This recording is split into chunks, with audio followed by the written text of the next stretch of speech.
Masakit ba ang inyong ulo, balikat, leeg? Nahihilo kayo, baka cervical spondylosis. Tignan nyo kung nararamdaman nyo to, ha?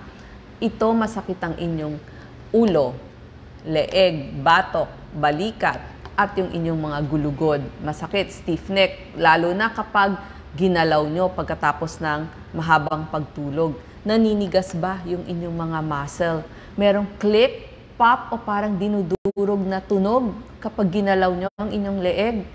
Masakit ang ulo nyo. Akala nyo nabe-brain cancer kayo. Tapos may hilo, akala nyo vertigo, parang nasusuka.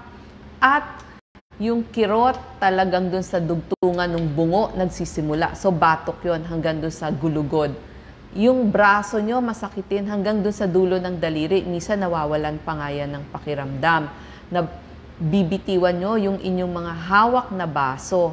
Lahat apektado, pag-ihi, paglakad, yun po yung mga nararamdaman. Tusok-tusok sa kamay, sa daliri, pwede rin. Cervical spondylosis po yan. Masakit yung inyong ulo. Simula batok, pupunta dun sa harapan ng ulo, nararamdaman. So pag naramdaman nyo yan, pumunta po kayo sa inyong doktor. Ito po ang gagawin ng inyong doktor. I-examine kayo yung paglakad ninyo, kung may pakiramdam ang inyong mga kamay. Medyo i-bend yung inyong mga ulo para malaman yung range of motion o hanggang saan ang kaya ninyong maigalaw. Hihingan din kayo ng x-ray ng buto, kasama yung bungo, yung leeg, at yung buong gulugod. Pwedeng ma-CT scan, pwede rin kayong ma-MRI. Pero may kasama pang tinatawag na myelogram, yun yung para sa muscle. Parang CT scan din yun. At yung EMG, electromyogram. Ito para sa nerves at para sa inyong mga ugat or arteries naman.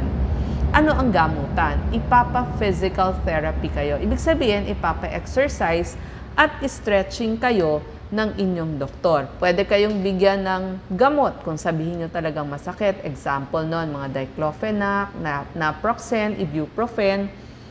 Pwedeng lagyan ng malamig, pero mas mainam ang mainit, mas masarap. 20 minutes, pwedeng 2 times or 3 times a day. Tapos, ayaw naman nating mapunta sa surgery, pero ang mga doktor na pupuntahan ninyo, orthopedic surgeon, rehab medicine doctor, physical therapist, o pwede din po yung mga rheumatologist. Exercises, yung mga chin tuck, yan, igaganyan nyo lang yung inyong baba.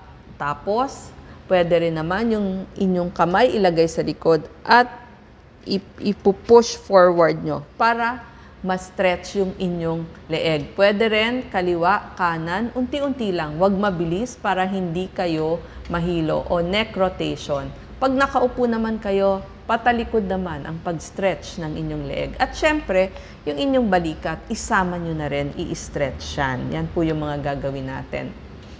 Kailangan din, maiayos. Treatment po ang good posture. Gusto natin, straight kayo, tatayo. Kapag nagte-text, diretso lang. Itapat nyo na lang sa inyong mata yung inyong cellphone. Tamang lambot ng kutsyon, mas maganda, medyo matigas. Yung inyong matataas na sapatos, pang party lang yan. Pang araw-araw, mas maganda ang rubber shoes. Kapag nagdo-drive kayo, wag ho kayong nakakuba. Diretso ang likod, ipapa-exercise kayo, at pag nakaupo, magandang posture din. Ano ba ang nangyayari? Pag sinabing cervical spondylosis, ito yung general na tawag sa pag-edad, yung sobrang paggamit ng ating mga leeg, rayuma ng leeg. Nagsisimula po ito, edad 30, pero pagdating natin ng 60 years old, 85% ng population, ganong karami. So, ibig sabihin, mga 8 o 9 sa 10 ay makakaramdam na ng mga sinabi kong kirot. Lalo na kung ang dati yung trabaho ay lagi kayo nakatungo, naka-computer, pintor, tubero, tile setter, construction, drivers. Bakit? Kasi pag edad natin, humuhuna o nagde-degenerate yung ating buto, lumalambot, nawawala ng tibay.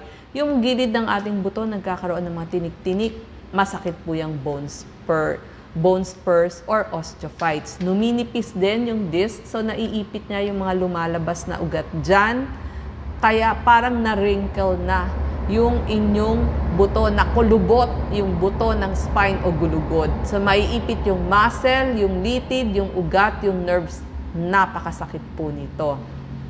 Tapos po, pag tayo ay nakakaramdam ng sakit ng ulo simula sa batok, papunta doon sa harapan ng ating ulo, ito ay dahil naipit yung mga ugat doon sa ating gulugod. So yun po yung explanation, yung mga lumalabas na nerves, arteries na iipit kapag nagiging mahuna na ang ating mga buto.